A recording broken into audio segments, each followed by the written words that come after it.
RMC plant ગોતા Jagatpur ત્રાગડ મેમનગરમાં RMC plant આવેલા છે। આ ધમધમતા આરએમસી પ્લાન્ટથી પ્રદૂષણ ફેલાય છે। ધૂળ કોન્ક્રીટની રજકણોથી પ્રદૂષણમાં વધારો થઈ રહ્યો છે। સિમેન્ટથી નાઇટ્રોજન ઓક્સાઇડ સલ્ફર ઓક્સાઇડ ફેલાય છે। આરએમસી પ્લાન્ટ શહેરથી દૂર કરવાના એએમસીના દાવા પોકળ સાબિત થયા છે। રાત્રિના સમય દરમિયાન શહેરમાં આ પ્લાન્ટ ધમધમી રહ્યા છે। અમદાવાદની હવા દિવસે ને દિવસે પ્રદૂષિત થઈ રહી છે। એર ક્વોલિટી ઇન્ડેક્સના ચોંકાવનારા આંકડા સામે આવે છે। તેની વચ્ચે જે અમદાવાદ શહેરની અંદર આરએમસી પ્લાન્ટો જે મોટા મોટા ચાલે છે તેમાંથી પણ જે ખાસ કરીને પ્રદૂષણ જે છે તે સૌથી વધુ ફેલાતું હોય છે અને તેને જે તકેદારીના ભાગરૂપે જે પ્રિકોશન્સ લેવાના હોય તે નથી લેવામાં આવતા।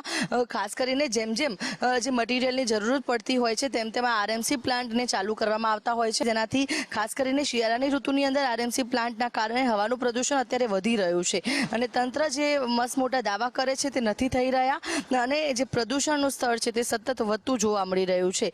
અને આ પ્રકારના જે પ્લાન્ટ આવે છે તે એક પ્લાન્ટમાંથી 2 કિલોમીટર સુધી દૂર પ્રદૂષણ જે છે તે ફેલાતું હોય છે। ધૂળ અને આ જે ચીમનીમાંથી ધૂળ અને રજકણો નીકળે છે તે હવામાં ભળતા તે 2 કિલોમીટર સુધી ફેલાઈ જાય છે અને તેમાં સૌથી મોટો હિસ્સો જે છે તે ખાસ કરીને જે 2.5 અને 10 PM કણનો જે સામે આવતો હોય છે। પ્લાન્ટમાં પ્રદૂષણ અટકાવવાની વ્યવસ્થા પણ ન હોય તે પ્રકારની પરિસ્થિતિ છે। સિમેન્ટના હીટિંગથી જે નાઇટ્રોજન ઓક્સાઇડ જે છે, સલ્ફર ડાયોક્સાઇડ જેવા ઝેરી વાયુ જે છે તે પણ હવામાં ફેલાતા હોય છે। કેમેરા પર્સન મનીષ વાણિયા સાથે આયુષી યાજ્ઞિક।